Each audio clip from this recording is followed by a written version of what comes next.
Malakai Black is different. Malakai Black is well-spoken, has a good voice, looks like a freak. He's a weirdo-looking, spooky-looking guy. He's from Amsterdam. That's his hometown. He's got spooky lighting. He's got music. He's got great-looking gear. Well, great-looking for this motif he's going for. They had good camera work on his entrance. The guy has an aura. That's the way we open the show. But then old Big Shoddy Lee... He's still very shoddy. He got an entrance after that. I'm like, couldn't you have had him in the ring just for the sake of this? It's national television.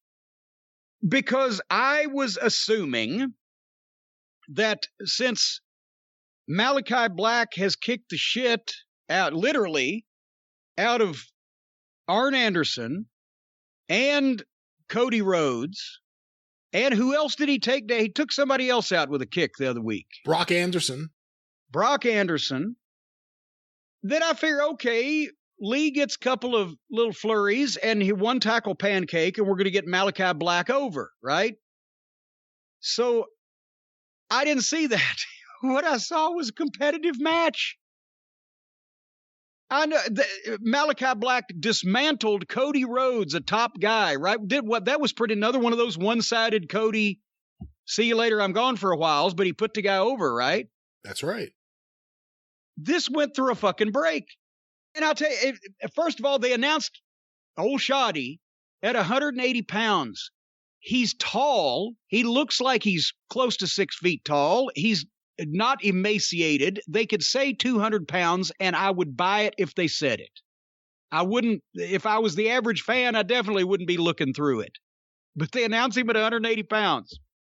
So this goddamn monster movie come to life has a 180-pound guy as an opponent that is one of the underlings of the people that he's really going after, and we're leading toward Dustin, etc.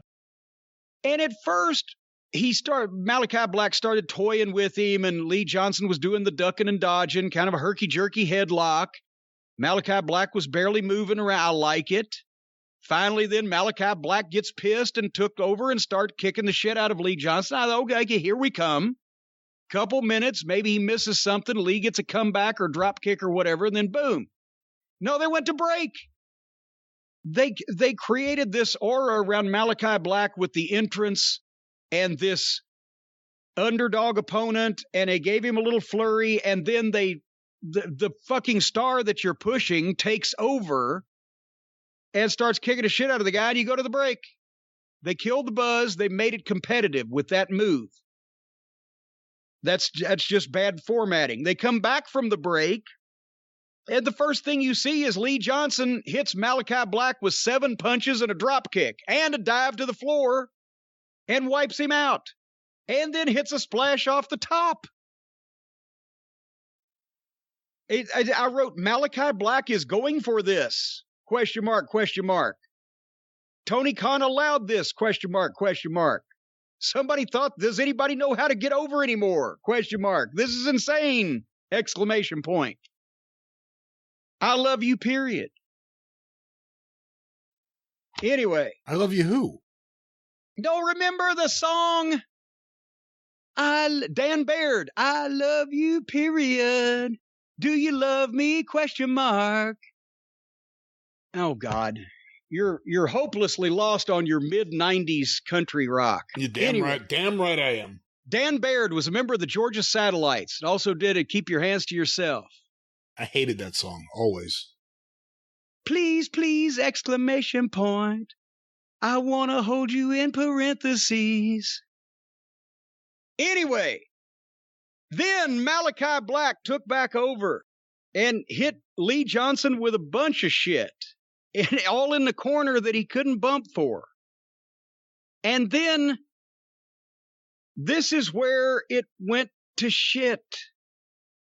Instead of convincingly, quickly, and decisively beating this fucking guy and pinning him and trying to get over, Malakai Black goes outside the ring, pulls a chair out from under the ring. The corpse referee, Rick Knox, the Blob, actually, he's an emaciated blob, Stands there and watches him do it. He slides the chair in the ring. The referees just say, well, I don't think you ought to do that. Malakai Black hands Lee Johnson the chair. All the action has stopped. Malakai Black turns his back and offers Lee Johnson a free shot, but of course Lee Johnson won't take it because he's a sportsman. So Malakai Black turns around, and as Lee Johnson is deciding whether to hit him in the face or not, he just hits Lee Johnson with his finish kick, boom, and the referee counts 1, 2, 3. The guy that just got kicked, the chair drops, and the referee just counts it. What is this shit?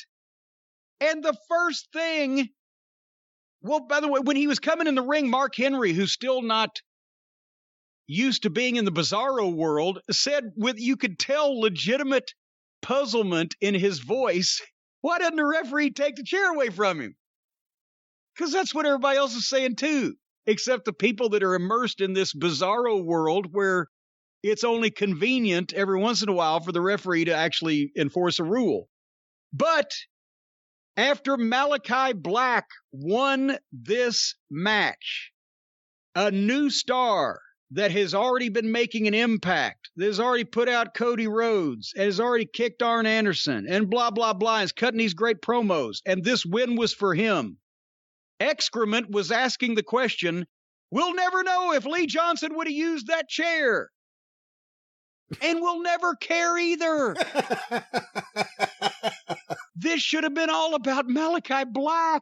They don't know how to do this. And apparently Malakai Black don't know how to do this. He's trying to do spooky mind games with job guys that is overly dramatic and phony. And the average guy who doesn't live their life in this fucking fantasy world that the elite fans build for themselves on the internet because they're out actually working real jobs and or getting real pussy, they're going to wonder, why did that badass tattooed looking motherfucker give that skinny guy a chair to hit him, and then we don't understand? What'd you think? Oh, and by the way, then Dustin ran down and Malakai Black bailed from that. But I actually wanted this guy to be good, and he still is good, but I wanted this. It's the worst booking fuck up of a new heel that I've ever seen, doing fake bullshit while making a job guy competitive. It was sports entertainment style wrestling. I'm sorry, go ahead. There's plenty of bad ways to book a new heel that we've seen. I will say first, he has a very soothing voice. I find it very relaxing when he does his promos. I can almost take a nap. But the match was too long and too competitive, and that isn't in any way a shot at Lee Johnson. It's just that's not what's right now for Malakai, who you're building up. And that's it. Too long, too competitive. I like Malakai. Look, the decision to do the match this way may not have been the best, but everything he's done, his kicks look great. His promos are different. He's doing them in a different way. He stands out. I don't know how long is he gonna do the makeup on the eye forever? I don't know when that ends. But I've liked Malakai so far. I really have. And I want to see him and Dustin. That's going to be good. I do too. And I'm worried about him now because everything else has been good. But if he thought, because nobody would have come up with that spot and told him to do it. And I'm sure he would have questioned them if they had, because if it wasn't his idea, he'd go, what the fuck? Are you insane? So in some fashion in his head, he thought that doing this dramatic sports entertainment bullshit with offering a man a chair was better than just beating the job guy. I don't fuck it. So I'm worried about him. Who knows what, is he another one of these guys that's loopy? I'd like to see him and Punk down the road. Well, I would too, except if he hands Punk a chair to hit him over the head with. No, they could both sit down Indian style in the ring and stare at each other. Well, we'll get to that. That's not till the pay-per-view. Anyway,